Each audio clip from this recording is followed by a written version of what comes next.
Hello दोस्तों, welcome back to YouTube channel of study Setu. मेरा नाम युवराज सिंह परिहार और आज हम बात करेंगे जीएसटी रजिस्ट्रेशन पे। तो दोस्तों, अगर अभी तक आपने चैनल को सब्सक्राइब नहीं किया है तो प्लीज़ चैनल को सब्सक्राइब कीजिए, क्योंकि आगे हम और भी अच्छे अच्छे वीडियोस जीएसटी पे लेके आने वाले हैं। और जितना ज़्यादा से ज़्यादा हो सके अपने दोस्तों को, अपने रिलेटिव्स को शेयर कीजिए। तो स्टार्ट करते हैं आज का topic, GST registration. GST registration को हमने 3 पार्ट्स में डिवाइड किया है। फर्स्ट है सेक्शन 23, जिसमें बोलता है कि लायबल फॉर रजिस्ट्रेशन कौन कौन है जो रजिस्ट्रेशन करने के लिए लायबल हैं। फिर हमने डिवाइड किया है सेक्शन 24, जो बोलता है कि कौन है जो लायबल नहीं है रजिस्ट्रेशन के लिए, नॉट लायबल फॉर रजिस्ट्रेशन। और है सेक्शन 25, जो बोलता है कंपलसरी रजिस्ट्रेशन, किसको रजिस्ट्रेशन कराना कंपलसरी है। तो हम देखते हैं आगे। सबसे पहले देखते हैं सेक्शन 22। सेक्शन 22 बोलता है कि कौन कौन लायबल है जीएसटी रजिस्ट्रेशन के लिए। तो देखते हैं सेक्शन 22 सबसेक्शन 1 क्या कहता है। As per section 22 subsection 1 of CGST Act, every supplier shall be liable to be registered in the state or union territory other than special category states from where he makes supply of goods or services or both, if his aggregate turnover in a financial year exceeds rupees 20 lakhs। नहीं समझ आया? मैं समझाता हूँ। ये क्या कहता है कि एवरी सप्लायर, हर सप्लायर जो किसी स्टेट से या यूनियन टेरिटरी से गुड सप्लाई कर रहे हैं, उनको उसी स्टेट से क्या करना पड़ेगा, उनको उसी स्टेट में जीएसटी रजिस्ट्रेशन लेना पड़ेगा अगर इफ़ हिज एग्रीगेट टर्नओवर, अगर उनका एग्रीगेट टर्नओवर फाइनेंशियल ईयर में क्या कर जाए, 20 लाख से एक्सीड कर जाए। मींस 20 लाख से ज़्यादा हो जाए अगर आपका एग्रीगेट टर्नओवर, तो उनको क्या करना पड़ेगा, जीएसटी रजिस्ट्रेशन कराना पड़ेगा। इसने बोला है इन द स्टेट और यूनियन टेरिटरी, मतलब जिस पर्टिकुलर स्टेट से आप सप्लाई कर रहे हैं उस स्टेट से आपको क्या करना पड़ेगा, रजिस्ट्रेशन लेना पड़ेगा। मींस यहाँ पर तो एक बात क्लियर हो गई कि जीएसटी का रजिस्ट्रेशन सेंट्रलाइज नहीं है, हमको स्टेट वाइज रजिस्ट्रेशन लेना पड़ेगा। ओके। फिर बोला है other than special category states. तो इसने स्पेशल कैटेगरी स्टेट्स के लिए कुछ अलग ही डिफाइन किया हुआ है, हम वो देखते हैं। बाकी स्टेट्स के लिए अगर है 20 लाख से ज़्यादा एग्रीगेट टर्नओवर हो जाता है तो उनको जीएसटी रजिस्ट्रेशन लेना कंपलसरी हो जाएगा। तो स्पेशल कैटेगरी स्टेट्स कौन से हैं? Manipur, Mizoram, Nagaland, Tripura, Arunachal Pradesh, Meghalaya, Sikkim, Uttarakhand and Jammu and Kashmir. अब किसी के माइंड में कंफ्यूजन आना चाहिए कि जम्मू एंड कश्मीर को स्टेट क्यों बोला है। स्टेट इसलिए क्योंकि वहाँ का खुद का स्टेट लेजिस्लेचर है, वहाँ की खुद की स्टेट गवर्नमेंट है, इसलिए उसको जीएसटी एक्ट में स्टेट बोला गया है। फिर देखते हैं सेक्शन 22 सबसेक्शन 1 कह रहा है कि in case of special category state registration is required if his aggregate turnover in a financial year exceeds rupees 10 lakhs। Okay, means other states को 20 lakhs की लिमिट है, बट स्पेशल कैटेगरी स्टेट्स के case में अगर aggregate turnover 10 lakh से ज़्यादा हो जाता है तो क्या होगा, रजिस्ट्रेशन कराना कंपलसरी है। बट इसी बीच गवर्नमेंट ने सेकंड प्रोविजो एक और एक्सप्लेनेशन दिया और बोला कि गवर्नमेंट में at the request of special category state and on the recommendation of council enhance the aggregate turnover referred to in the first proviso from 10 lakhs rupees to such amount not exceeding 20 lakhs rupees। मतलब government ने बोला कि अगर कोई state, कोई special category state request करता है और काउंसिल रिकमेंड करता है कि उनकी एग्रीगेट टर्नओवर की जो थ्रेशोल्ड लिमिट है 10 lakhs की, वो इंक्रीज कर दी जाए, तो उनकी रिक्वेस्ट पे और काउंसिल की रिकमेंडेशन के बाद गवर्नमेंट चाहे तो उनकी एग्रीगेट टर्नओवर की थ्रेशोल्ड लिमिट इंक्रीज कर सकती है। और हुआ क्या कि कुछ स्टेट्स ने क्या किया, रिक्वेस्ट किया और काउंसिल के रिकमेंडेशन के बाद सेंट्रल गवर्नमेंट उनकी एग्रीगेट टर्नओवर की जो थ्रेशोल्ड लिमिट है वो क्या कर दिया, इंक्रीज कर दिया। तो देखते हैं, मणिपुर, मिजोरम, नागालैंड, त्रिपुरा ने एक्सीड नहीं करने के लिए बोला।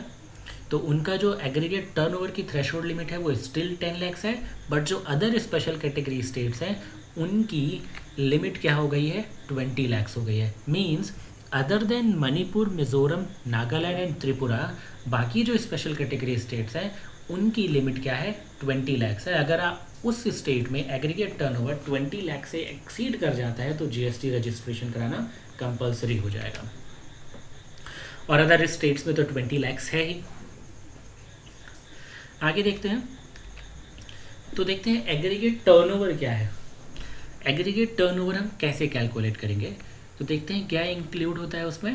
Aggregate value of all taxable supplies, आप जो भी टैक्सेबल सप्लाईज कर रहे हैं, जो भी सप्लाईज टैक्सेबल है और सप्लाई कर रहे हैं आप, तो वो इंक्लूड किया जाएगा। But the value of inward supplies on which tax is payable by a person on reverse charge basis. Reverse charge basis means जहाँ रिसिपिएंट को क्या करना पड़ रहा है, टैक्स पे करना पड़ रहा है।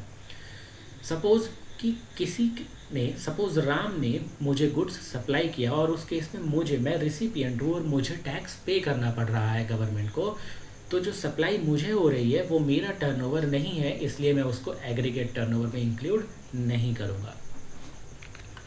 देन एग्जम्प्ट सप्लाईज, जो आप एग्जम्प्ट सप्लाईज कर रहे हैं वो भी इंक्लूड होगा। एक्सपोर्ट अगर आप कर रहे हैं गुड्स या सर्विसेज का तो वो भी इंक्लूड होगा एग्रीगेट टर्नओवर में। Inter state supplies of person, अगर आप एक स्टेट से दूसरे स्टेट्स में गुड्स सप्लाई कर रहे हैं या सर्विसेज सप्लाई कर रहे हैं तो वो भी इंक्लूड होगा। अब किसी के माइंड में कन्फ्यूज़न आना चाहिए कि मेरी एक कंपनी है जो मध्य प्रदेश में भी है, एंड मेरी ही एक कंपनी है जो महाराष्ट्र में है। मैंने मध्य प्रदेश की अपनी कंपनी से सप्लाई किया अपनी महाराष्ट्र की कंपनी में, तो क्या ये एग्रीगेट टर्नओवर में इंक्लूड होगा? हाँ, ये एग्रीगेट टर्नओवर में इंक्लूड होगा। Having the same permanent account number to be computed on all India basis. Having the same permanent account number to be computed on all India basis means अगर कोई person है जिसका business MP में भी है, जिसका business Maharashtra में भी है, जिसका बिजनेस पंजाब में भी है, और उसका परमानेंट तो ऑब्वियसली सेम होगा, तो तीनों स्टेट का हम टर्नओवर क्या करेंगे, हम एग्रीगेट करेंगे। मीन्स हम तीनों स्टेट का aggregate value of taxable supplies देखेंगे, एग्जम्प्ट सप्लाईज देखेंगे, एक्सपोर्ट देखेंगे, इंटर स्टेट सप्लाई देखेंगे, और हम उसको क्या करेंगे, एग्रीगेट देखेंगे। हम ऑल इंडिया बेसिस पे एग्रीगेट टर्नओवर कैलकुलेट करेंगे। और हम क्या एक्सक्लूड करेंगे, central tax, state tax, union territory tax, integrated tax and cess. कोई अगर हम टैक्स पे कर रहे हैं वो हम अपने टर्नओवर पे इंक्लूड नहीं करते हैं, हम उसको क्या करेंगे, एक्सक्लूड करेंगे। फिर एक नोट है, देखते हैं, aggregate turnover is different from turnover in a state. दोनों में डिफरेंस है, एग्रीगेट टर्नओवर में और टर्नओवर इन अ स्टेट। ठीक है, एग्रीगेट टर्नओवर हम एज अ होल हम पूरे इंडिया का देखते हैं, और टर्नओवर इन अ स्टेट में हमको नेम से समझ में आ रहा है कि हम किसी एक पर्टिकुलर स्टेट का टर्नओवर देख रहे हैं। Aggregate turnover in a state is used for determining the threshold limit for registration as well as eligibility for composition scheme. Means aggregate turnover हम देखेंगे कि हम रजिस्ट्रेशन कराने के लिए लायबल हैं या कंपोजिशन स्कीम के लिए एलिजिबल हैं कि नहीं।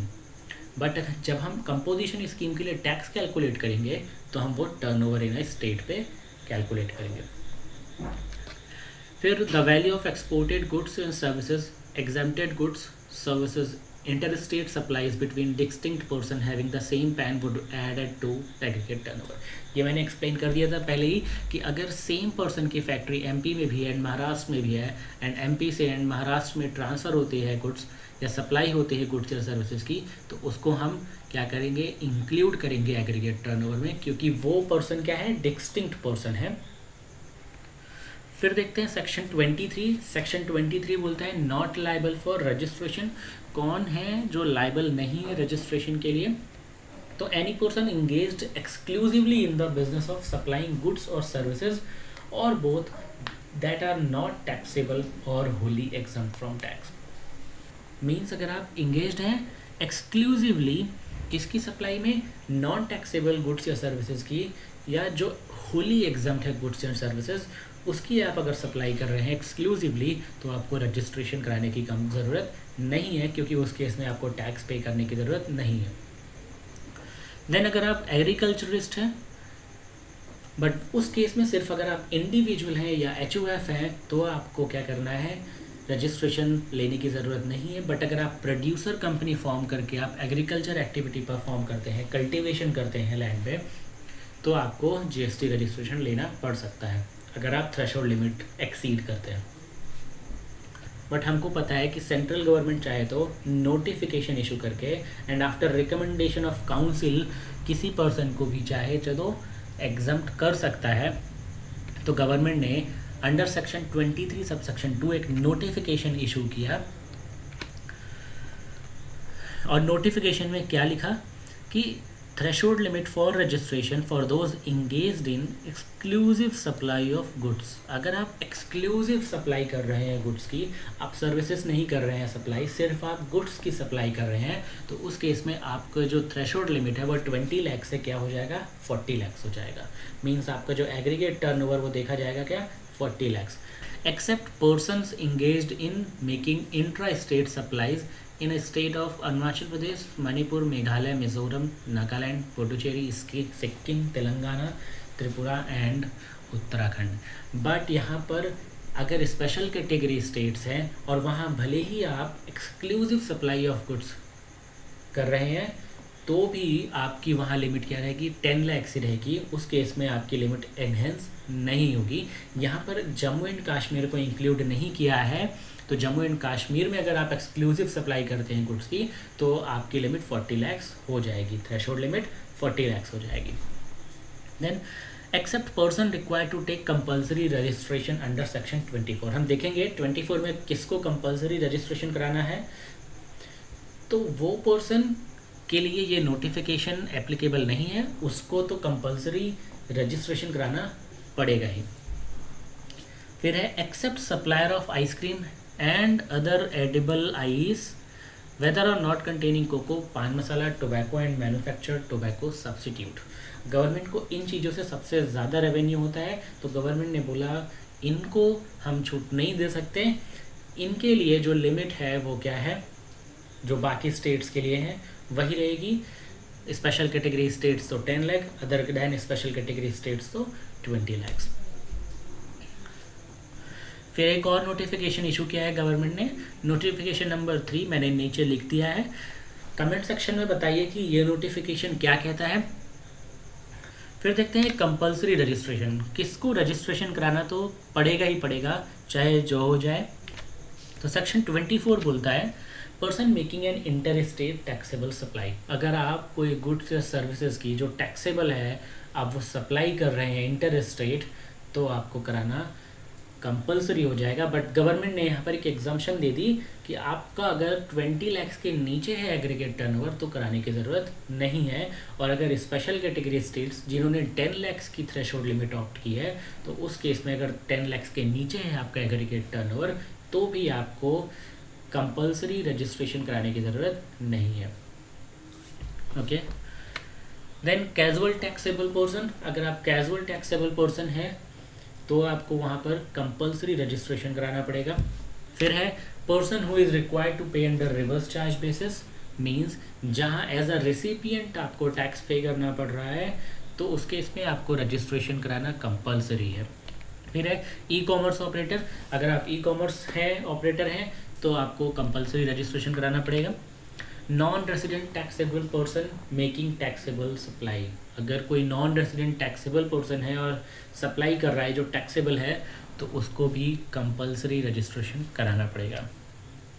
Person who are required to deduct tax under section 51, अगर किसी को अंडर सेक्शन 51 टैक्स डिडक्ट करना पड़ रहा है, TDS कट करना पड़ रहा है, तो उसको भी क्या करना पड़ेगा, कंपल्सरी रजिस्ट्रेशन करवाना पड़ेगा।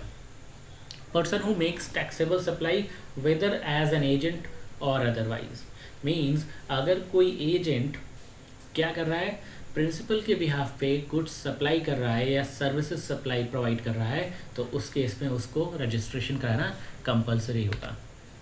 इनपुट सर्विस डिस्ट्रीब्यूटर, एंड अगर कोई OIDAR सर्विसेज प्रोवाइड कर रहा है, OIDAR service means online information access और रिट्रीवल सर्विसेज।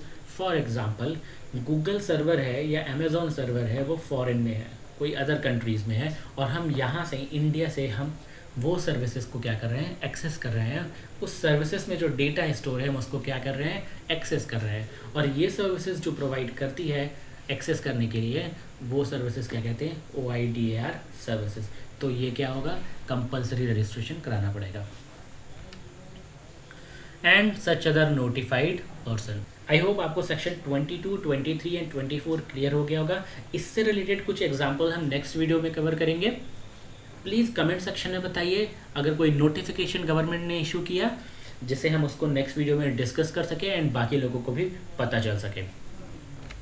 अगर आपको वीडियो अच्छा लगा है तो प्लीज़ वीडियो को लाइक करें, शेयर करें एंड चैनल को सब्सक्राइब करना ना भूलें। फिर मिलते हैं नेक्स्ट वीडियो में। Till then stay home, stay safe, bye bye.